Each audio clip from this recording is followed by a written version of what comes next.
everybody, and welcome to another episode of Heart Warriors. This is a series I've been inspired and guided to do thanks to my energetic connection to Kata Judah. Kata Judah is the sacred masculine site in Central Australia, very close to Uluru, which is the sacred feminine site. And it's the energy of these two sacred portals that are bringing in the freedom, love, and unity for our beautiful new earth. What I'm here to do is to give a platform to our men so men can speak man to man with other men about their journey into the heart, their experiences, their pain, their challenges. How did they overcome these? What tools, practices, insights, wisdom can they now share with other men, walking that awareness into the heart? And of course, us women who are walking right there beside them. Today's guest is a man called Andrew Marshall, and Andrew is a personal coach and he's also a professor in Jiu Jitsu. So this is going to be a fascinating talk, and I'm really excited to hear what Andrew has to say and what circumstances shaped him into the man he is today. Enjoy.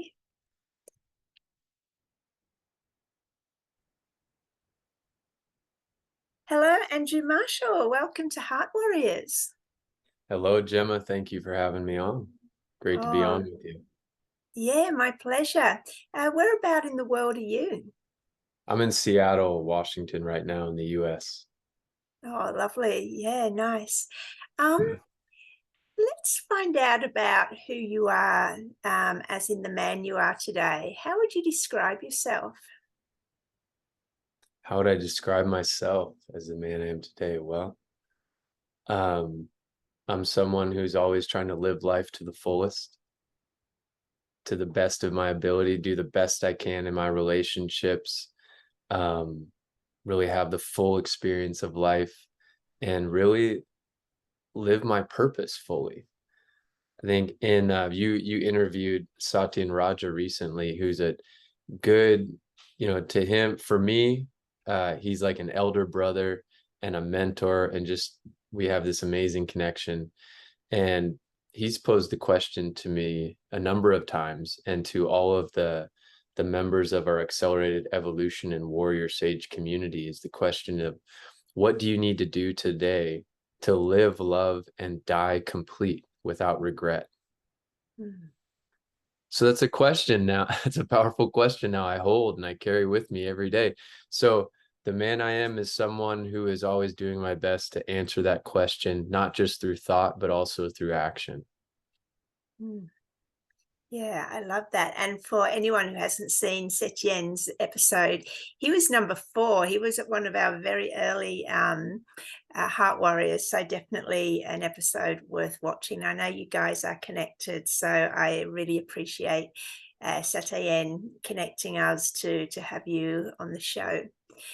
Well, let's go back. Were you always that focused on purpose and being the best man you possibly can be? Or what happened in your childhood that started shaping you?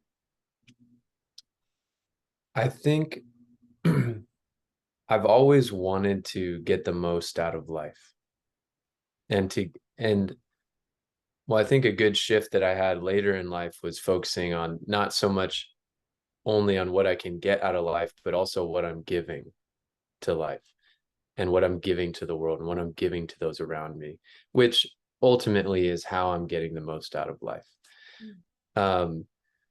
So it's kind of yes and no. I think I grew up in a pretty unhealthy and intense and violent way. And I think it was when I was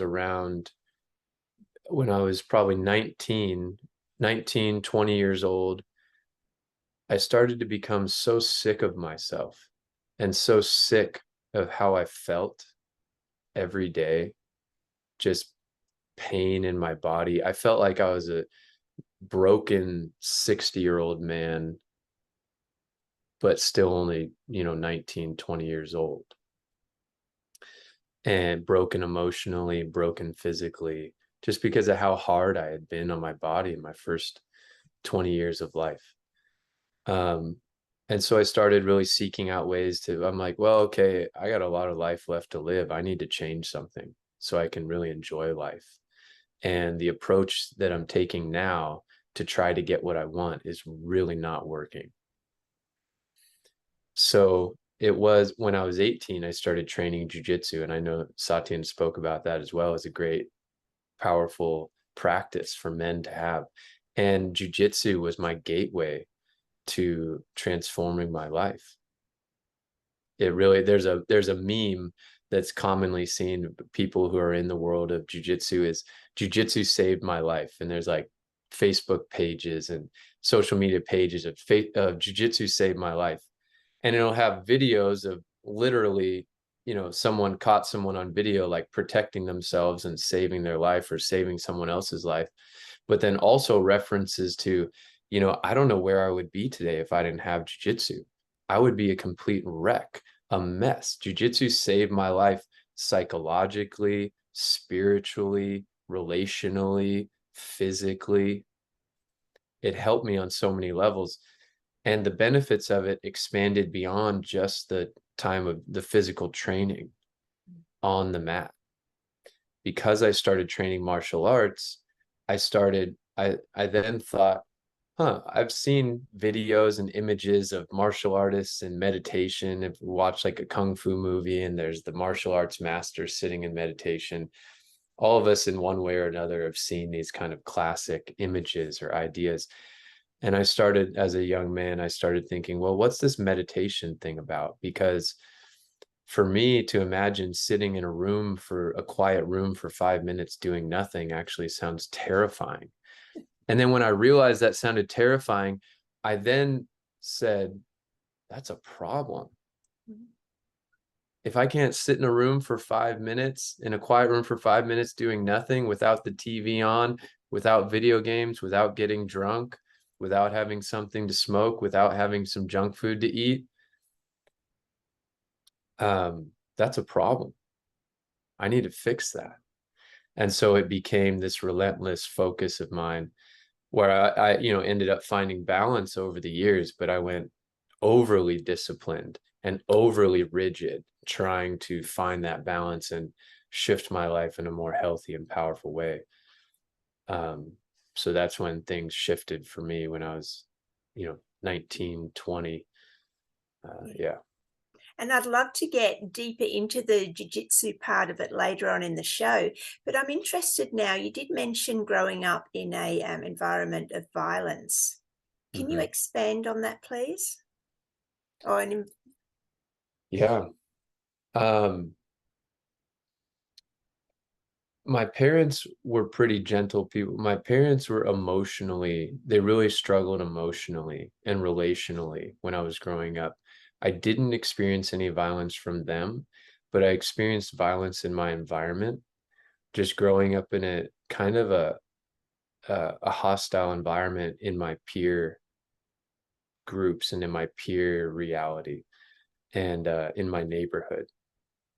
And so a lot of just fights, gotten a lot of fights, a lot of just kind of brutal fist fights out on the cement. I was playing football, American football.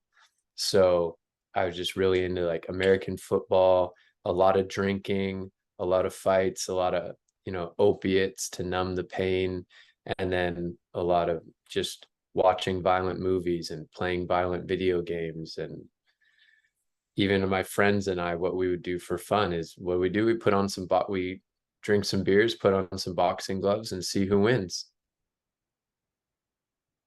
do you think, I mean, that might not be, obviously the best environment, even though I do believe on a high level, you chose that to shape you into the man you are Yeah. today and becoming.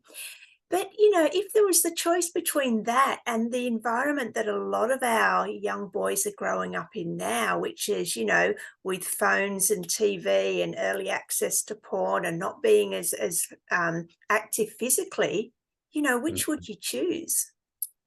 Well, I wouldn't want to have the extreme of either one, right?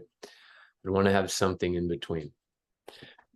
And what I would choose is more of the life that I started having in my early 20s, where I was still training jujitsu. I was still getting physical contact, and that physical training, and kind of getting beat up and learning how to fight, but in a more controlled environment. Because I think that the lessons, the resilience and the toughness that's really valuable about fighting and physical contact or contact sports, you know, those benefits and the integrity and the character that's built through that, and the physical health and strength that's built through that, can be developed in a controlled environment.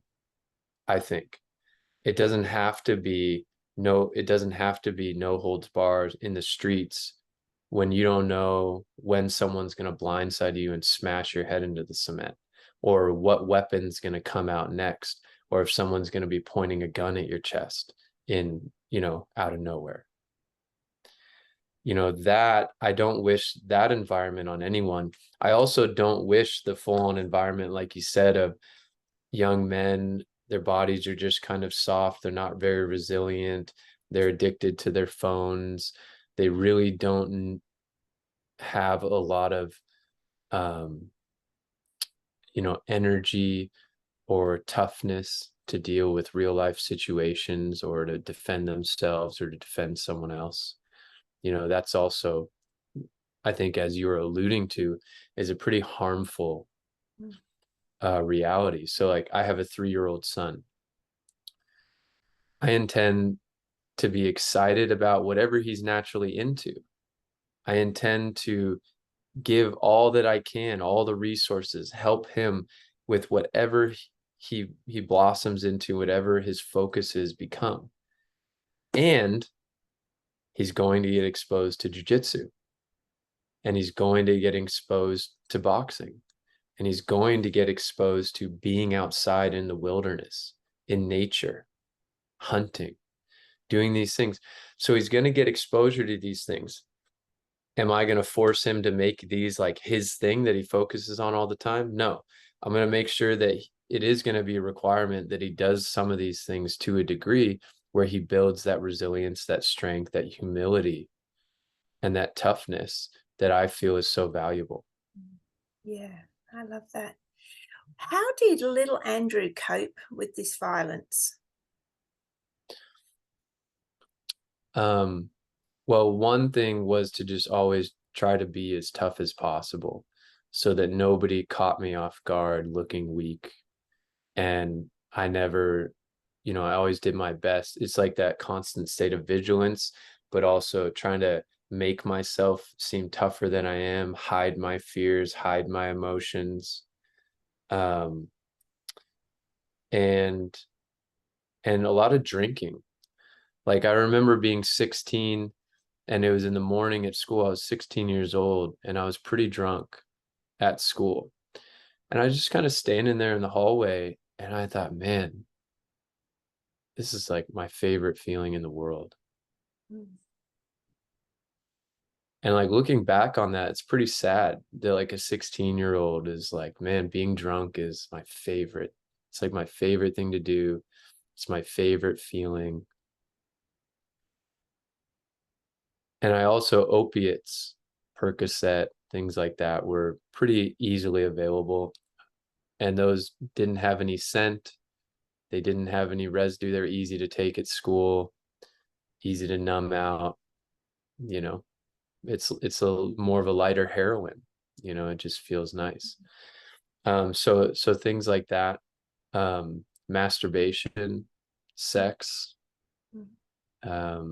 I never watched porn a lot, which I actually feel really fortunate that I didn't fall into porn addiction, because it wasn't until I was an adult that I realized so many other men around me were in that. I had no idea.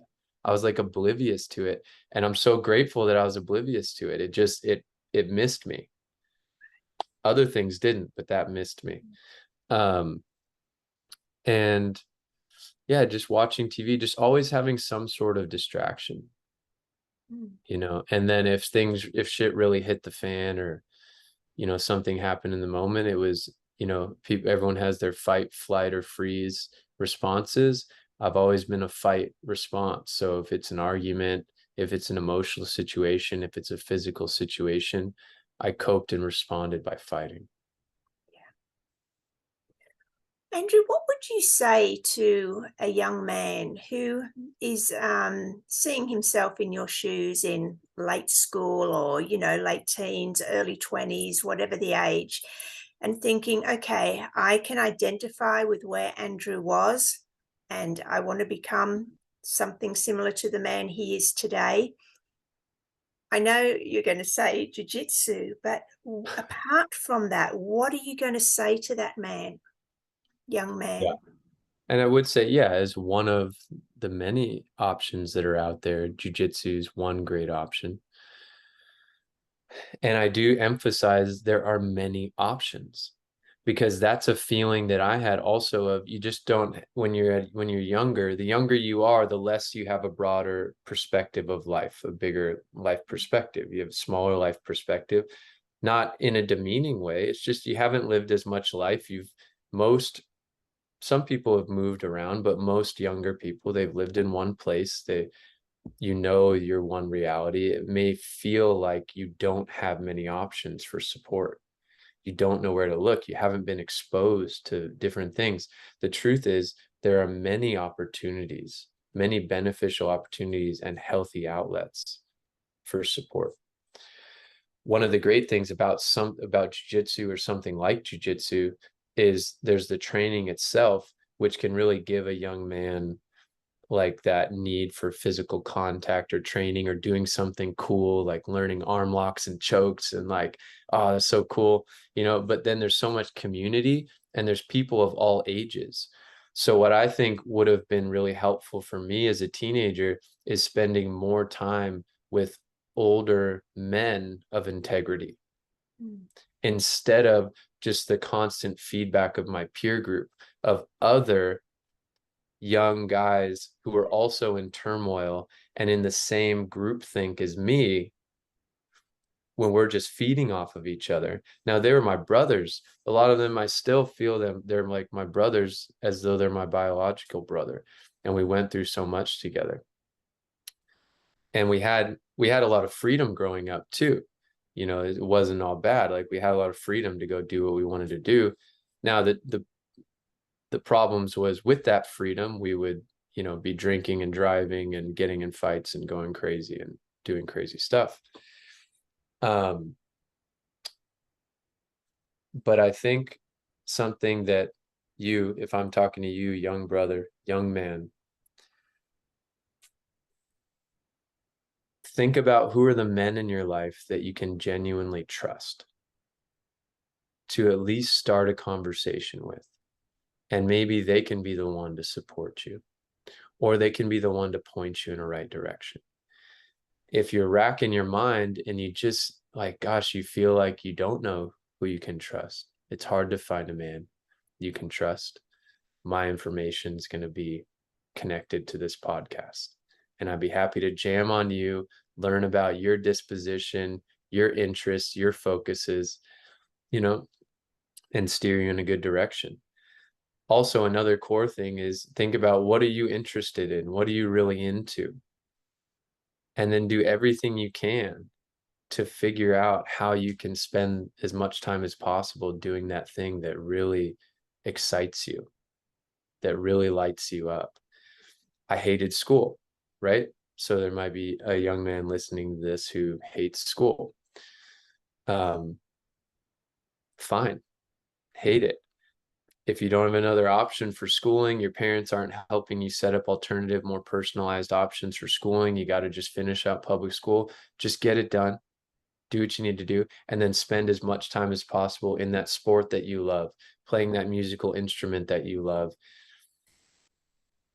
and really doing the things that feel right for you, without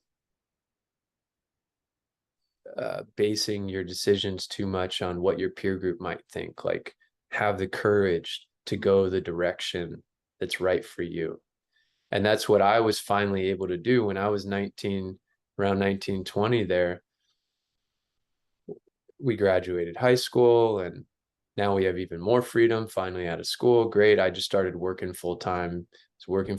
Training jiu-jitsu and partying with my friends. And they were all still in that same thread. And I just, and then I realized I was done with that. And just by the act of me quitting drinking, all of a sudden I was like completely separated from my brothers, from my friends. But I dealt with it. I had to deal with that, Wow. and yeah. Sorry, please continue. And I'm so glad that I did in the long run. I just want to thank you for what you said about if anyone, young man, doesn't have anyone. I got quite emotional with that because I just feel there is someone there that needs to contact you. So thank you. Let's jump to your adulthood, Andrew. What was your deepest, darkest moment?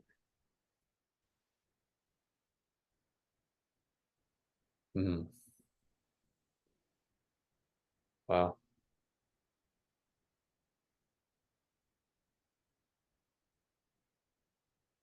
That's a good question. I don't know that I'm not having anything of like one moment that comes up, but I think I've had several moments where I just felt so lost, confused, and like I didn't know my purpose. I think that's the overarching feeling or thing that had been the hardest thing for me throughout periods of my 20s, where I didn't know my purpose. I didn't know why I was here on earth, and I was struggling to figure it out. My romantic relationships were struggling, and I just felt so depressed by not knowing. Like, that's what's been most important to me, is like, what's my purpose? Like, why am I here in this, what feels like sometimes this shit show of life, with so much intensity, so many horrible things that go on in the world, so many intense things that have happened in my life. And then, of course, so many amazing, beautiful things that are in this world, sacred, incredible sights on the earth, like the one that's behind you. Going to different sacred sites is something that's restored my faith and my, enthusiasm about life. But I think the darkest thing for me is just like, if I feel like I don't know my purpose for being here, then that was really difficult. Yeah. Do you think that is a huge collective darkness amongst our men today? Or do you think that men are starting to find their purpose? I don't know, just at least my own limited perspective on the existence of humanity and men, as we're talking about. I don't know that if it's just about our time in particular. I think that as part of, people, but since we're specifically talking about men, I think that's just part of the journey of men in this life on earth, is we got to go through the journey to really experience and discover through our own direct experience what our purpose is in this life. I know a handful of men that it's been quite clear, from a young age. Their life hasn't gone without drama and challenges, etc., but it's been clear what they felt their purpose is, and that's an ever evolving experience. And then I know many men like myself where it kind of took some years to go through some trials and tribulations to really understand, and feel it in an embodied sense, like what is my purpose. I think that there's some extra chaos and turmoil in the world. I also think that, as far as we know in our recorded history, this is the highest the human population has been, which means there's also more men. So there's more men going through the tough times all at once. There's more men experiencing the good times all at once. There's more men feeling lost all at once. And then we have the distractions that take us away from our direct experience in our relationship with the natural world.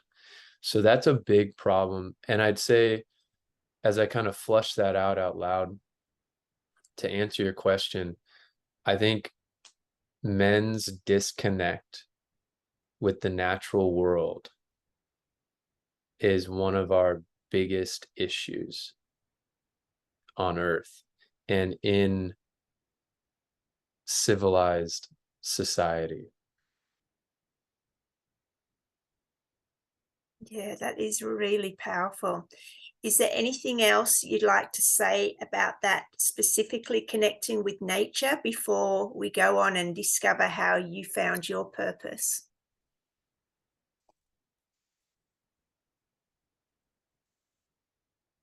Well, I'll just say it's one of the most important things we can do as men.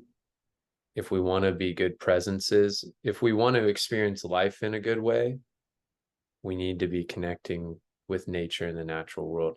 And if we want to be great leaders and have beneficial relationships with others, with women, with our children, with other men in life, we need to have a good, cohesive, conscious relationship with nature.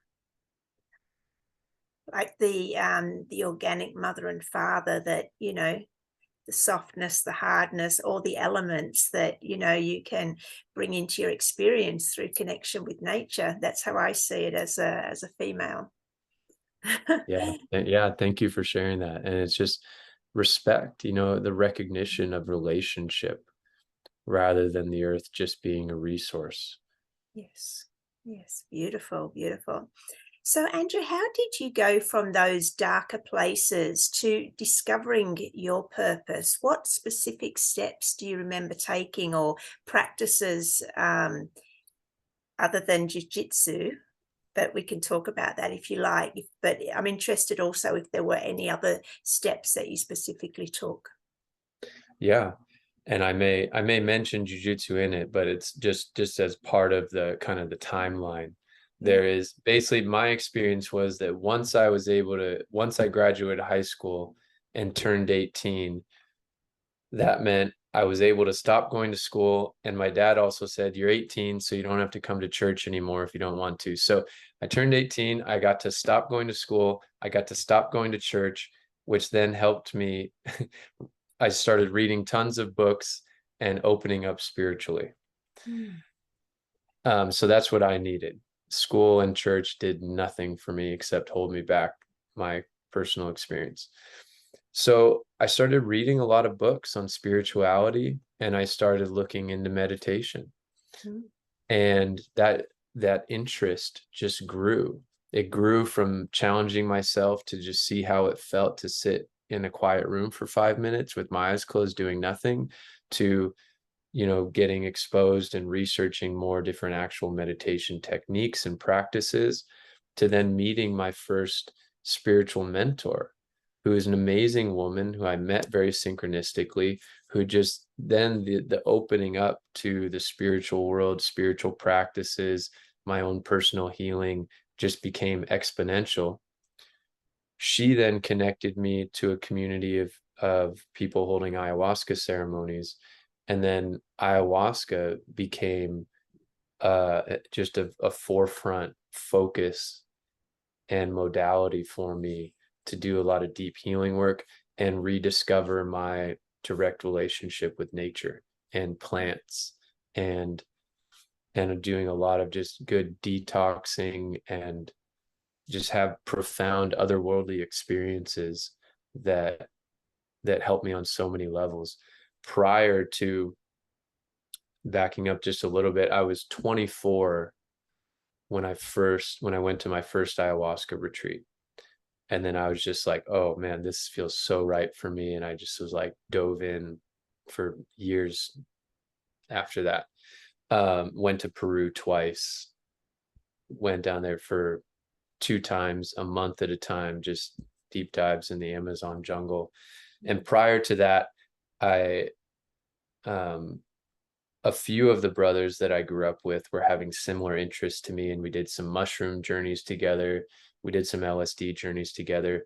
So it was between like kind of a combination of things I started getting exposed to all at once. Was jujitsu opened it all up and has always been a steady staple.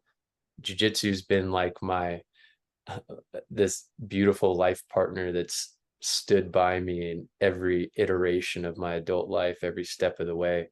And then meditation, yoga, qigong, sound healing, psychedelics, ayahuasca, entheogens, and travel really helped me a lot. Reading books and then receiving direct mentorship from the woman that I mentioned that I ended up working with her. I did sessions with her on a weekly basis for over 3 years. I really just dove in. So also to, to a little more answer the first question you asked, what can you tell me about the man that you are? Is, I guess I've always, even when I was in more unhealthy patterns, not knowing how to self-regulate or manage my reality or, deal with my emotions, I was still someone who's always, and everyone who's been close to me has known me as someone who's like went at things 100%. And that's something I like about myself. That's a quality I want to have. Now I've had to learn how to back off too and like have more yin because I've gone way too yang, and I'm still learning how to not burn myself out sometimes. And then it's okay to just chill out. But yeah, all these disciplines, all these practices were what helped me make the big shifts in my life, helped me completely stop drinking, helped me just have a better relationship with food and sex, and just better relationship with everything in my life. Ayahuasca, powerful plant, sacred plant medicines taught me so much about relationship to everything. And that's what's really all about. It's not about black and white. This is right. This is wrong. What's my relationship with alcohol? What's my relationship with food? What's my relationship with women? What's my relationship with nature and plants? And what's my relationship with myself and my body? And then also then meeting Satyen was a very organic sort of synchronistic flow as well. And now I've been trained in our Accelerated Evolution Academy for years now, and I'm one of the trainers and master coaches under his mentorship. And now I'm really able to serve people, because of that training has allowed me to then now pass on what I've gained and serve people in the powerful way I've always wanted to really be living out my purpose. Fascinating. Thank you. I'm interested to expand on what you said about meditation. So, because I know, well, we're talking about men, but obviously men and women, they go from that, oh, I can't even sit still for 5 minutes. How do people meditate, to evolving into a state where, I can only imagine that now you're a great meditator. How did you take yourself from A to Z?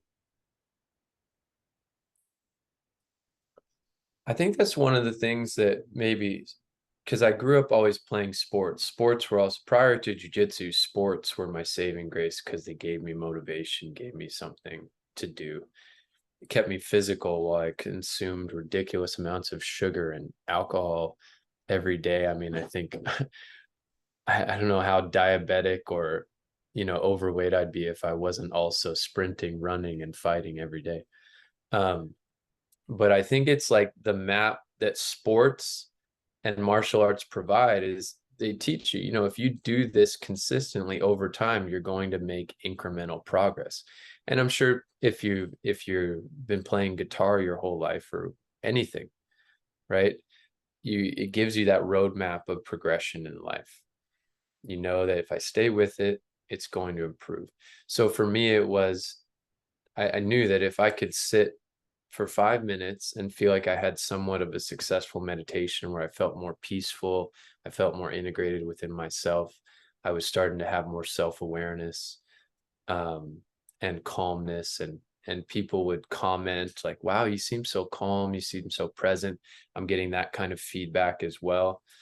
Then it's telling me, oh, I'm on the right track. And then now I'm able to do it a little bit more, do it a little bit more. I just learned a new technique from my teacher. Okay, go practice this. You know, it was already instilled in me of how to train and how to practice things. How would you suggest men start for the first time? Just a simple meditation technique to get them to start, at 5 minutes a day. There's a bunch of really great meditation apps right now. There was one, uh, I literally just looked this up and sent it to a client, and I'm not remembering the name right now. But even if someone if you just Google, I say, if you DuckDuckGo, I like DuckDuckGo, I use that one. Meditation app, a bunch of stuff will come up. Those are really simple ways to get started. That's very free or cost effective, and you can do really simple meditation practices. That's like the minimum of what you can do to get started at your own convenience. And then the other thing I would recommend is set a time, so you're doing the same time each day. And you got to know what's right for you. In general, best to do it, the earlier in the day, the better, because anytime we're developing a new habit, if our day is full, we're feeling tired, it's coming near the end of the day, it's just going to be a heck of a lot harder to get ourselves to do something that requires that working new internal muscles. And we're just going to be less likely to do it. So get up, do your meditation practice first thing, before you get going in the day. And that also will set your mental state up to have a much more wonderful day, a more enjoyable day, and also a much more efficient and productive day, is what I would experience as well. So that was what it was for me, was making sure that was the first thing I did each day. Were my meditative practices, and that set me up for success the rest of the day. Yeah. And I totally agree. When you wake up in the morning, your mind is pretty, a lot clearer than it is later on in the day. Mm-hmm. And Andrew, you also mentioned yoga. What type of yoga did you get into? So I just started because it's something that was becoming more popular. I started seeing it all over the place. So I started just going to basic hatha or vinyasa yoga practices, yoga classes. And that was cool. I did that for a while. It was helpful. And then I also really became interested in Paramahansa Yogananda. So I read Autobiography of a Yogi, which is, I recommend people check that book out. Really amazing story. And, as far as I can tell, Paramahansa Yogananda, along with Swami Vivekananda and a few other yogis, were the main initial yogis to bring yoga outside of India and bring it to the West. And I think these men are some of the people that are the most responsible for much of the healing arts and spiritual, alternative spiritual practices and disciplines that we just see as part of our natural society. Now we see it so commonly, like a yoga studio. It's so normal to see yoga studio or pictures of people doing yoga now. It's much different than what they originally taught. But Paramahansa Yogananda was one of the first people in 1920. He was going around the United States giving huge yoga seminars, yoga and meditation seminars, where thousands of people were coming to see him speak. And so I also dove deep into some of his practices, what he teaches in his lineage, which is Raja Yoga, which is less movement based and more just meditative based. More, really at the core of yoga, that's the whole purpose of yoga, is communion with the divine and union with the divine, union with God. That's at the heart of yoga. So that's what I really fell in love with, was that at the core of yoga, all the different practices and aspects of yoga, all of it was aiming at quieting the mind, stilling the mind, having a pure, direct experience of self-realization, and then experiencing that innate unity with our creator, with God. And that's what really motivated me to focus on yoga. Yeah, I mean, as you said before, with jiu-jitsu being your sort of life friend and there throughout all your, different experiences in life. I do the Bikram yoga, and I've done it 20 years now, and that's been my, life partner throughout, all my experiences. So I can definitely relate to that. You also mentioned when you got that you did a lot of reading. Have you got any other books you can recommend? The Alchemist. Mm. Amazing place to start. If somebody wanted to start really opening up to their spiritual path and to their opening into their relationship with life more fully, I think The Alchemist is a really amazing book that's easy to digest and can also be relatable to a really large audience of people, regardless of if you consider yourself a very spiritual person or not. I think it can speak to someone whether you feel like you're a spiritual person or you don't really identify that way. So I think The Alchemist is an amazing book, and it's not very long, but it's so profound. The Celestine Prophecy is the first spiritual book I ever read. And then I read the trilogy, and that's what originally created the opening and the interest for me in that direction. I also read a lot of John Steinbeck. And while he's not particularly spiritual, I think there's a lot of wisdom and powerful life lessons in his books, like The Grapes of Wrath or East of Eden, of Mice and Men. Amazing writer, amazing books that, for me, it's like, spiritual, not spiritual. It's really about how do you get really connected to this present moment of life and feel a sense of depth in life, feel that depth into the difficult, the challenging, but the lessons that come out of that, or into the beauty and the synchronicity and the flow and the magic of life. I think John Steinbeck really weaves all of that together in a powerful way. And then also awareness and societal awareness and consciousness, he weaves into his books, and the dynamics of society that are taking us away into more of a mechanistic, more like a technological, mechanistic experience of life, rather than communion and relationship with the natural world. John Steinbeck, if you read carefully and feel that you're listening to the words carefully, that's what he's telling us about. And he was talking about that back in the 1930s. So there are people back in the 1930s saying, hey, like, look what's going on. And now we're sort of at more of a full bloom of that technological disconnect and reliance. Beautiful. Let's get into jiu-jitsu. What does jiu-jitsu teach a man? Oh,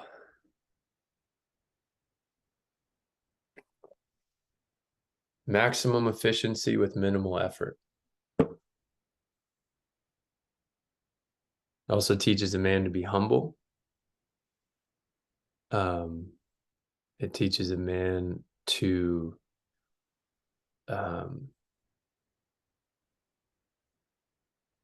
be present. Yeah, because when another man is trying to choke you out, you can't think about anything else. True. To-do list is not on your mind anymore. Yeah. I think that's what draws a lot of people in, is like your training. And a lot of people I see come in, they're like, I don't really like working out. I don't really like going to the gym and just lifting weights, but then you come in, do jujitsu, and you're getting a great workout, but it doesn't feel like, it just feels like you're kind of in this game, or you're learning this language, you're learning this art form, but then getting a great workout. And you're very present to what's going on, because there's all these details you have to be aware of. And then you have to be defending yourself against someone else and going against someone else. And it forces you into being present. So that gives people a big respite, mentally. And it's great for young men because it does teach them to be humble. It's really easy for a young man to walk around and think he's hot shit and think he's a badass. And then you go train jujitsu, and there's like very unassuming people that make you feel like you're a baby, just a rag doll getting tossed around. And you're like, wow, walking around in the world, even me, who's been training for, a number of years, many years, I walk around and I know that I don't know who knows what. Any very unassuming man could know something that I don't know. And excuse my, just to be raw, it's like anyone could fuck me up. I could train for decades. Anyone out there could fuck me up because I don't know what they know. I also don't know who has a gun on their waist. So I could be the most badass hand-to-hand fighter in the world, and someone could just pull a trigger. Someone could just wield a knife. There's guys who train in knife fighting and they're very effective, and they can just real quick. So it's just a reminder, even hand to hand, you don't know who knows what. And the contradicting thing that often happens with martial arts, which is ultimately the purpose of martial arts, is though you're training an art form to learn how to fight, it inevitably, if you're paying attention, if you're really interested in personal growth, it inevitably makes you a more peaceful person, a more calm person, a more confident person, a healthier person. And so you're now carrying yourself. So now you have the ability and the knowledge of how to deal with yourself in a fight. But ideally, your energy changes and shifts so that the way you're carrying yourself doesn't attract the energy of a fight in the first place. So now we want to become masters of solving problems before there's a problem. So to me, that's what's at the heart of jiu-jitsu. Love it. That just really resonates beautifully. In your experience of jiu-jitsu, what would you say, could you share the greatest success story of a man that you've known? How was he when his first time in the jiu-jitsu room? I'm sure that's got a different name, but sorry, I don't know. That's fine. And to, the man that now, or the last time you saw him. Yeah. We'll often say, if to let you in on jiu-jitsu lingo, we'd probably say, on the mats. The first time he was on the mats, compared to now. I've seen a lot of men just become that combination of more present, strong, and confident within themselves, and also humble. Usually we have this joke of like the way a white belt is, like a spazzy white belt. Like they come in and they're just like trying so hard and exerting so much energy and flailing their limbs all over the place, and they're exhausted after 2 minutes. And then you see people mold over time, and then they can train and go hard for 10, 20, 30 minutes more, and just look, so their movement is beautiful and fluid, and they're only using the exact amount of energy that they need at any given moment. That's the art. One person that comes up is, there's a good brother of mine now. He started training maybe 5 or 6 years ago, and he came in weighing well over 300 pounds, and was just kind of like, he was always a really, a nice guy, a respectful guy.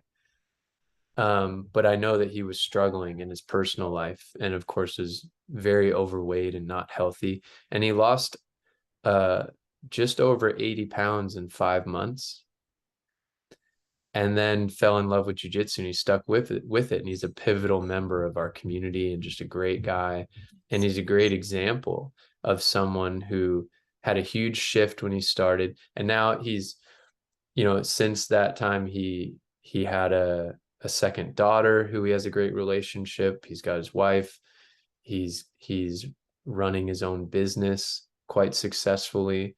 So it's gone into every area of his life when he made that shift with jiu-jitsu. Not only did he lose, because when someone in that situation loses 80 pounds, it's representing more than just numbers on a scale. It's representing more than just losing some body mass and some fat. He transformed his life. And he didn't stop there. He just naturally made jiu-jitsu a priority and a main core part of his life. And now in business, he's more successful than he's ever been. He's more fulfilled in his life. He's more fulfilled with his family.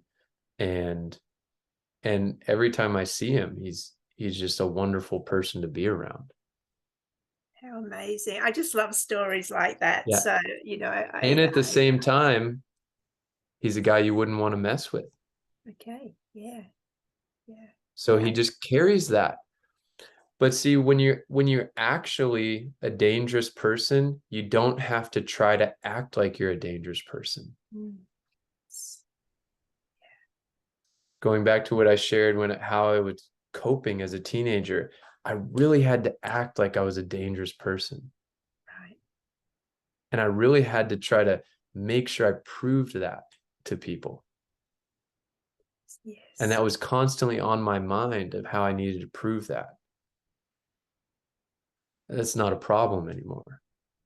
It's not a problem for people who train as a lifestyle.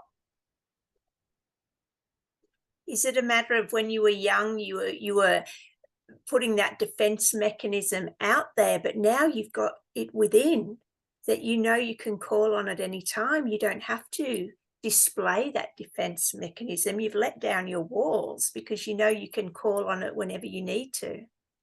Exactly. That allows me to relax into life more fully and actually explore the other spectrum of things.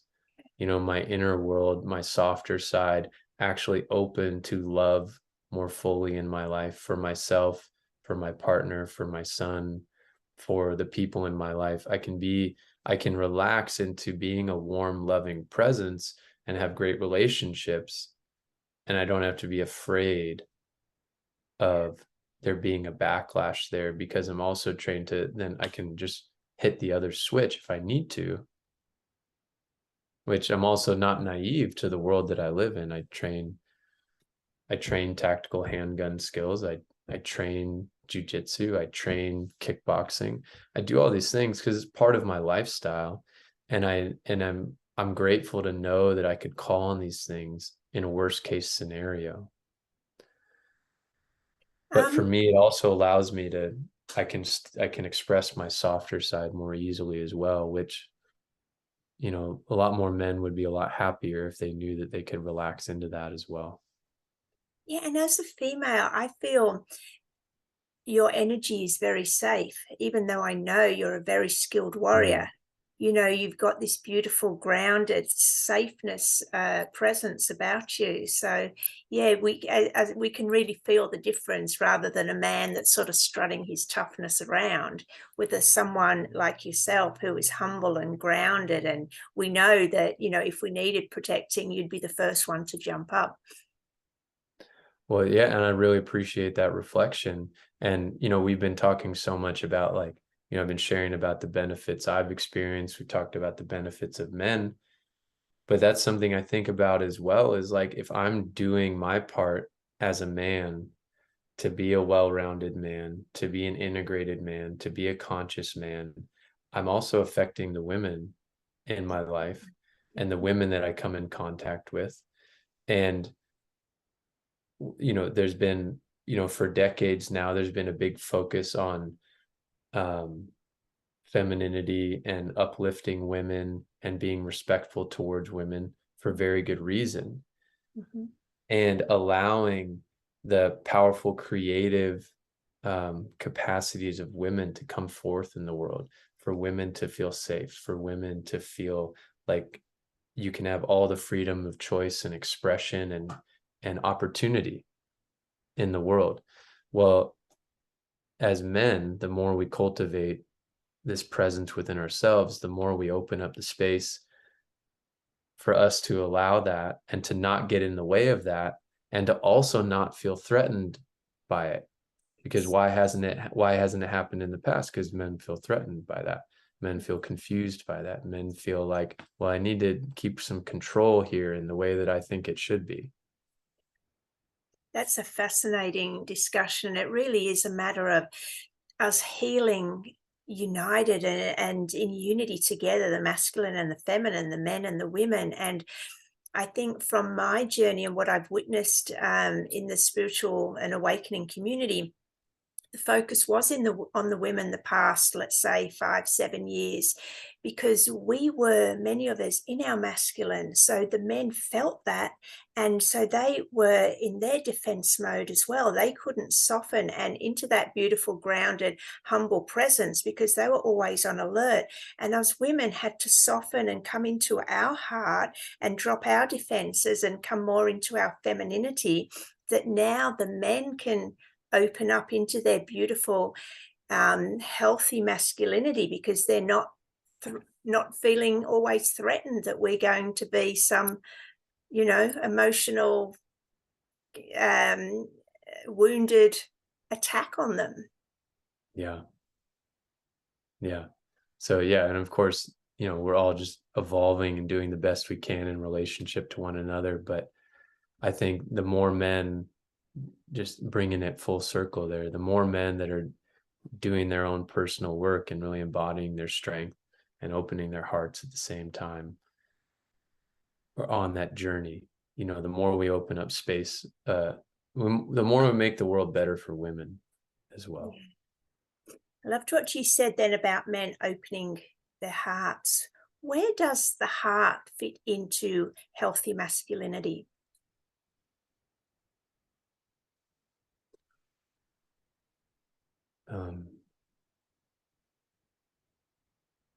Well, it's required. Thank you. Would you like to expand? Yeah. See, speak from my own experience. I know that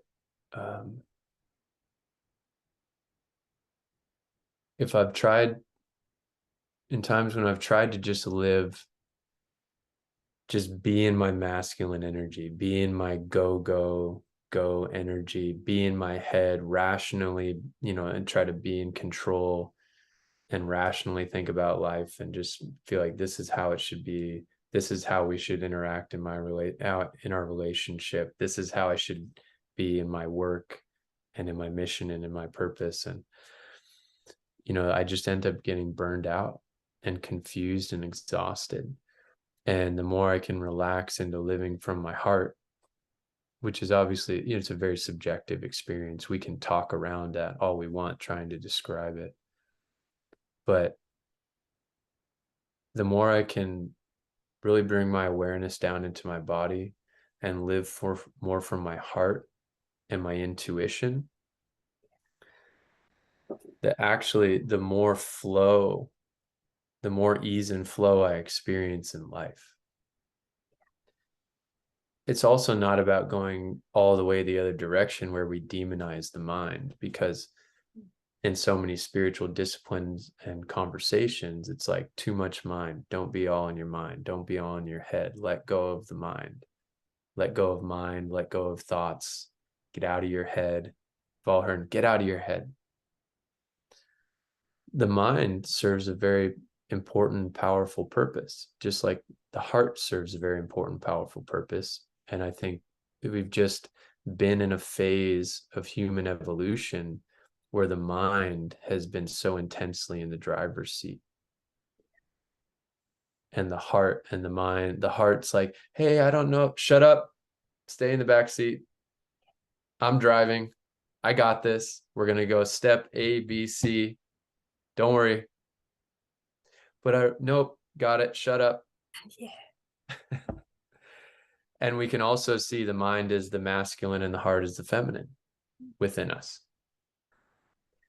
And so it's essential that we tune in to the masculine within ourselves and the feminine within ourselves as men. And we explore that and we take the time to feel that, feeling our minds, feeling our hearts, and then ultimately coming to a place of inner congruence with the heart and the mind. It's not about pushing one away, because if we're too much in the mind and we're pushing away the notions of the heart and the depth of the heart and the ultimate knowing and intuition of the heart, we suffer. And then if we go too much as men, if we go too far the other direction, which we also see in sort of new age spiritual culture or communities, is, you know, just trying to be too much in our feelings, too soft, you know. And I don't know if it's fair to say too much in our feelings, too soft. It's part of the journey, you know, but we see a lot of men sway into just being into feeling, not being so decisive, not being so assertive, right? That creates its own frustrations. We need a unity of mind and heart, and a Yes. strength of mind and heart, and recognizing the purpose of both. Like the mind is great at just managing life. I need my mind to help me manage life, to take care of my to-do list, to be proactive, right? And to navigate the physical reality. And then I need my heart to feel what's true, to feel what's right in the moment, to be in relationship and be present with my son and my fiance. Yeah. And then to also actually feel good in life, to feel dropped into life, to feel the love of God in my life. Yeah, very powerful. Is it, in your experience, is it the journey of most men to be in their mind, and then we're asking men to tune into their feelings? So once they start the healing journey and they actually have to feel to heal, they might sway to the more yin side where, you know, they are, because we have to feel to heal, right? And we can't do that while we're in the mind. And then Yeah. it's a matter of integrating the healthy mind and the healthy body through the heart and the mind for the, well, for the feminine as well, but for the masculine. Yeah, I think David Data breaks this down really well, and he's someone that I've gained a lot from.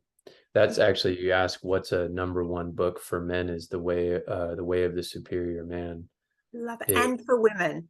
Beautiful. Yes. 100%, Yes. 100%. It's a great book to start with. And then other books of David Data's that I think speak to men and women very powerfully is Intimate Communion, Blue Truth.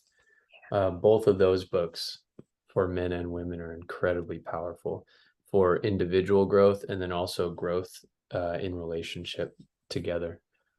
Yeah, I mean, they were written for men, but, you know, it's like these shows, a lot of women watch these shows because, you know, it's through understanding the masculine journey that, you know, we have compassion and unity and all heal together. So which has the last say, the heart or the mind in The men? heart, the heart. Oh, I wasn't expecting that. Well, in what's common is the mind, but ultimately it's the heart. Wow. Love it. Andrew, we've got just under half an hour left. What else needs to be brought into this conversation around men, masculinity, your journey, jiu-jitsu? What would you like to talk about? Well, I felt I mentioned David Data's books there, but I also think we skipped over a question. Did you bring in a question there when I started? I mentioned David. Oh, you talked about just that journey of from mind to heart and going into, you got to feel to heal and going too far in that direction. Yeah. And one way that Satyan's actually broken this down in a really simple and great way is heart and spine. Yes. Sort of spine being synonymous with mind, or spine just trying to be strong and solid and provider and all this stuff, and then tuning more into the heart, but losing some spine and being more ambiguous and not much of a leader in life. And I think it's common that all men on their growth journey, if they are in some form of a conscious spiritual growth journey, I think they do it to some degree, where they kind of go, and if we call this masculine and feminine, they're in first stage masculine. Then when they go into sort of a second stage of evolution and growth, go more into got to feel to heal. So then there's really a period of time where it's more in the feeling realm, and we can get a little out of balance there. And then we come to a third stage of integration between the two. And that definitely happened for me. I know I went through periods of time where that was part of when I felt so lost around my purpose, because I was really trying to go into to feel, to be more spiritual, feel my emotions, be able to have good communication, treat women, as equals, and respect, and focus on respect and just listening, and not being too assertive with my views or my perspectives or my needs or my wants. And then coming to a place more of integration where I can really embody my masculine strength, be in my power, be in my assertiveness, but not in a way that diminishes anyone else, in a way that I'm still open-hearted in my approach, in my communication, in my connections. So I think that's a common journey. And then it's vice versa for women. There's David Data breaks it down as first stage feminine, and then now the feminine putting on a masculine shell to prove their independence and their capability, because they've been diminished in their and limited in their original sort of feminine form, put on the masculine shell. But now eventually that's not fully genuine either, because now there's a lacking of genuine feminine radiance and love and being able to receive love. And so now it's integrating the masculine and the feminine within a woman as well, in the way that's genuine to your personality, your disposition. Yeah. I like that you said that, because, there's so much talk around polarity, but I do think we have a healthy notch within that range. We don't not all healthy men are in the top 20% of masculinity, and same with the feminine. Do you have anything to say around that? Could you rephrase the question? I'm not sure I understood. There's a lot of talk in the polarity circles that to be a healthy integrated man, there'll always be, let's say, 80% masculine and 20% feminine. And I've always thought that might not be the case, because I think there can be healthy men who are 60% masculine and 40% feminine. Have you got anything to say around that polarity scale and healthy masculinity? I agree more with what you said. In general, I think on the ladder there of that variation, I think it's important to remember that everyone's on a different variation of that spectrum of feminine, masculine energy. And some people are genuinely more neutral. Yeah. Right. But I would say the majority of men are more masculine men. The majority of women are more feminine women. And then we have a whole many people who are, in between on that spectrum.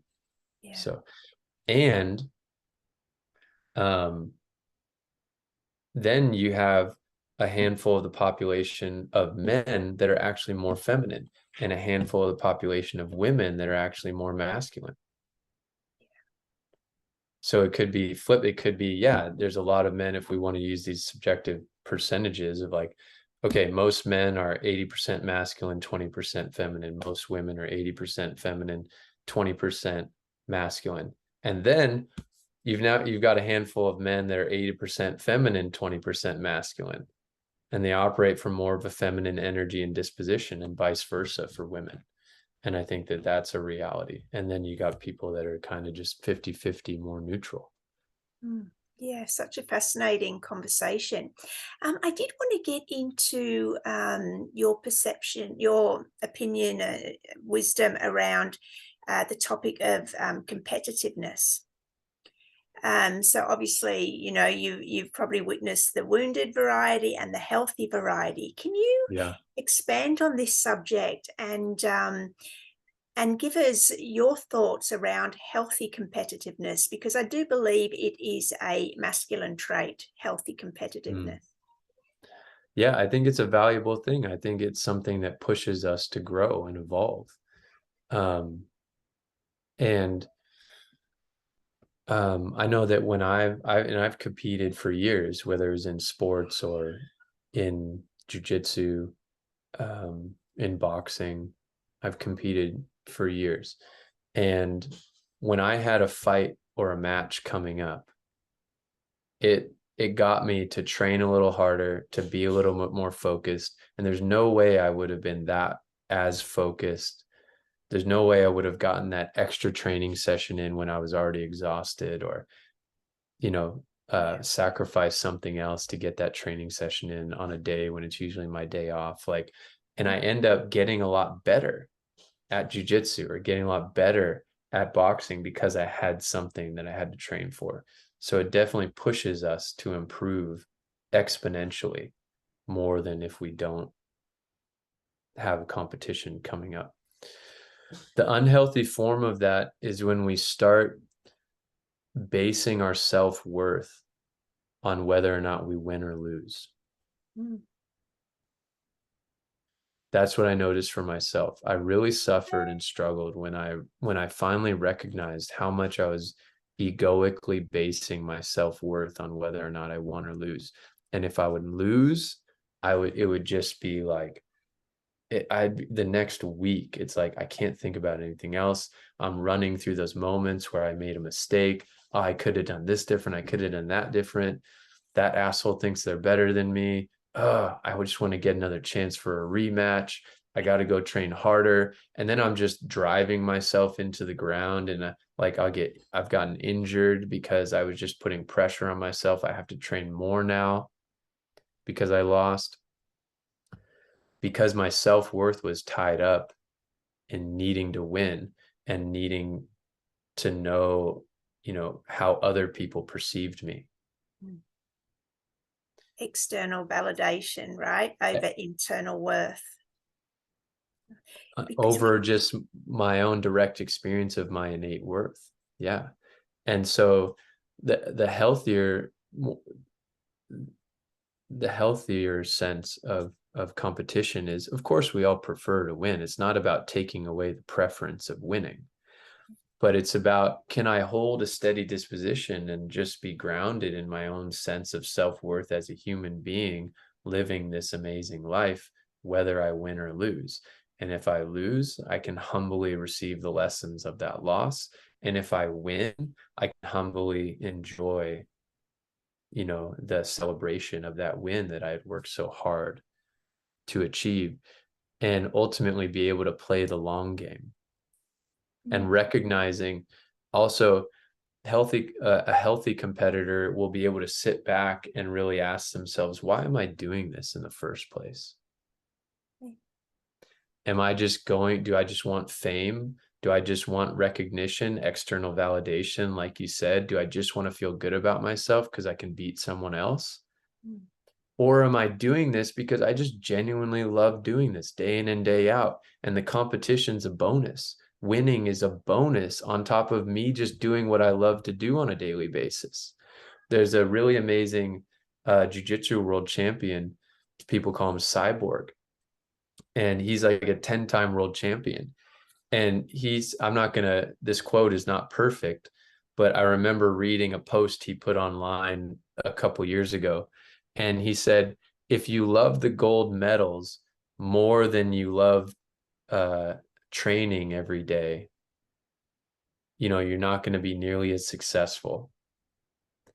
You're not going to be nearly as happy. He said something to that effect.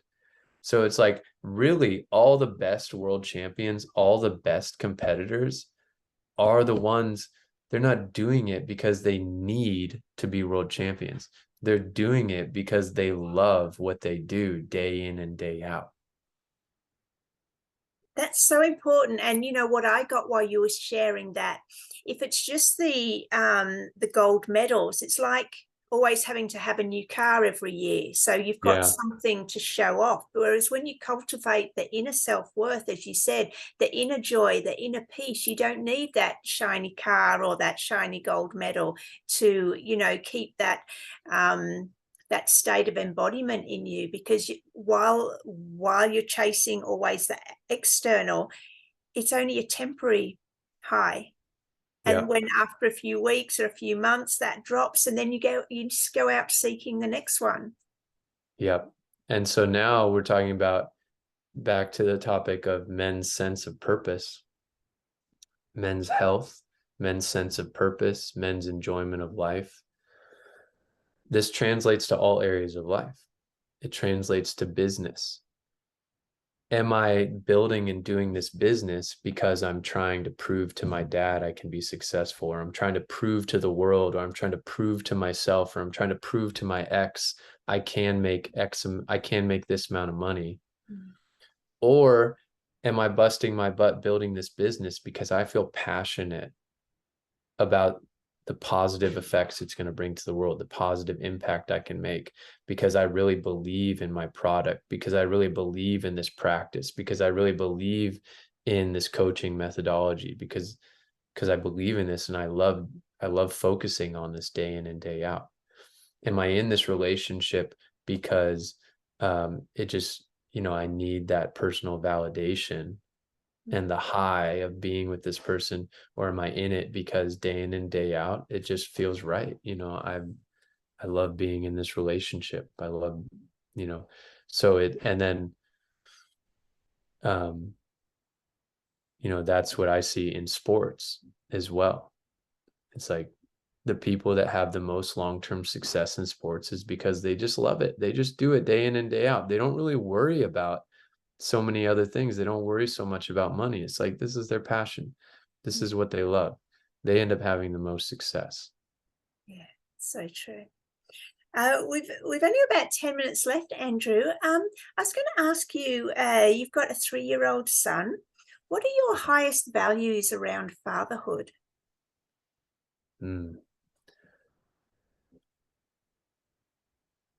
I think just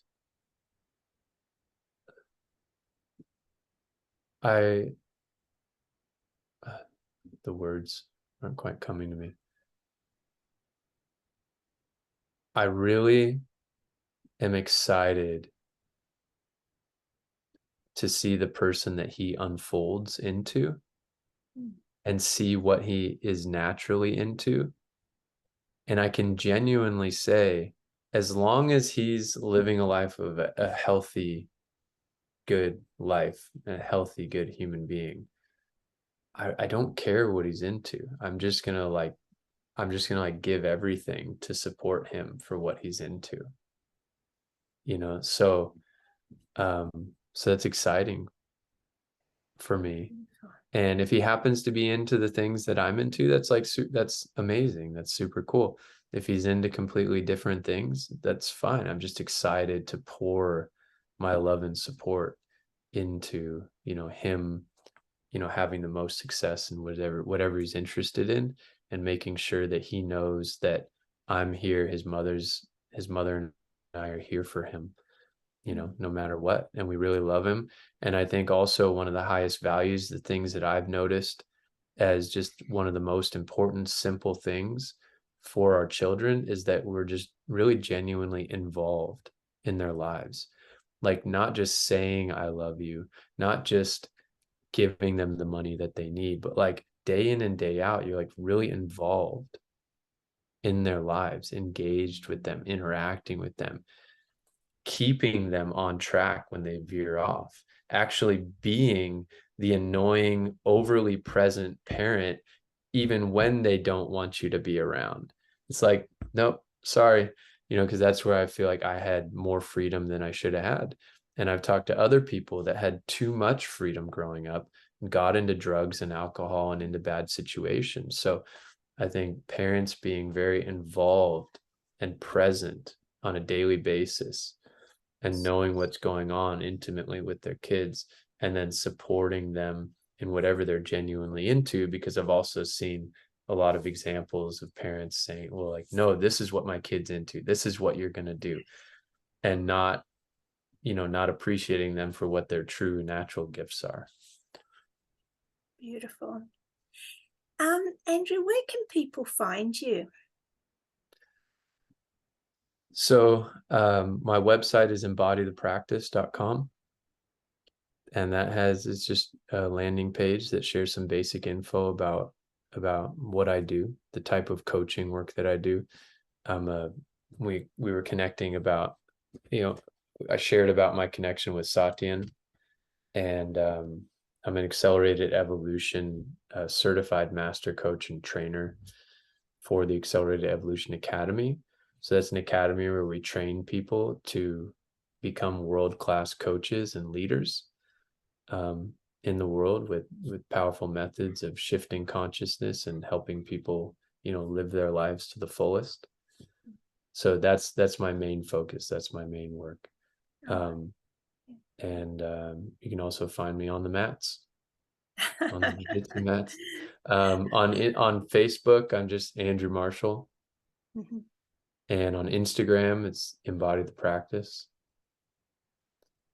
So that's how people can find me. I'll drop the links below. Andrew, what's your final message to men?